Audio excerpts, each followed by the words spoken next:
আসসালামু আলাইকুম রহমতুল্লাহ। প্রিয় বন্ধুগণ, আজকে এমন একটি লোকের সাথে আপনাদের পরিচয় করে দিব যে লোক আমাদের নরসিংদীর গর্ব। ঠিক আছে, তিনি ইসলামী সঙ্গীতের এমন কোনো সঙ্গীত নাই যিনি পারে না, এবং কোরআন তেলাওয়াত পারে, কোরআন তেলাওয়াতে তিনি তর্জমা করতে পারেন। তিনি আর কেউ নয়, তিনি হচ্ছেন আমাদের ইমাম মাহাদি ভাই। জি, আসসালামু আলাইকুম ওয়া রাহমাতুল্লাহি ওয়া বারাকাতুহু। আশা করছি আল্লাহ পাকের দয়া ও মেহেরবানিতে আপনারা সকলেই ভালো আছেন। আলহামদুলিল্লাহ, আল্লাহ পাকের দয়া ও মেহেরবানিতে আমিও খুবই ভালো আছি। তো আজকে আমাদের হানিফ ভাই লাইভে চলে আসলো। আমাকেও সাথে যুক্ত করার জন্য হানিফ ভাইকে জানাচ্ছি অন্তঃস্থল থেকে অনেক মোবারকবাদ।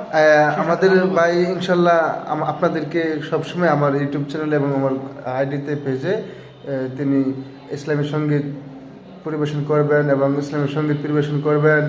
পাশাপাশি যে গান রয়েছে, আমরা যে গান শুনে থাকি সাময়িক সময়ের জন্য, মানে একটা স্বস্তি নেই, ওই গানও তিনি আমাদেরকে পরিবেশন করে শোনাবেন। তো আমার আইডিটা ফলো করবেন, ঠিক আছে? বাইরে গান শুনতে আপনাদের কাছে একটাই দরখাস্ত, আপনারা আমাদের আবু হানিফ ভাইয়ের চ্যানেলটা subscribe, like, comment and share করবেন। ধন্যবাদ, সবাই ভালো থাকবেন।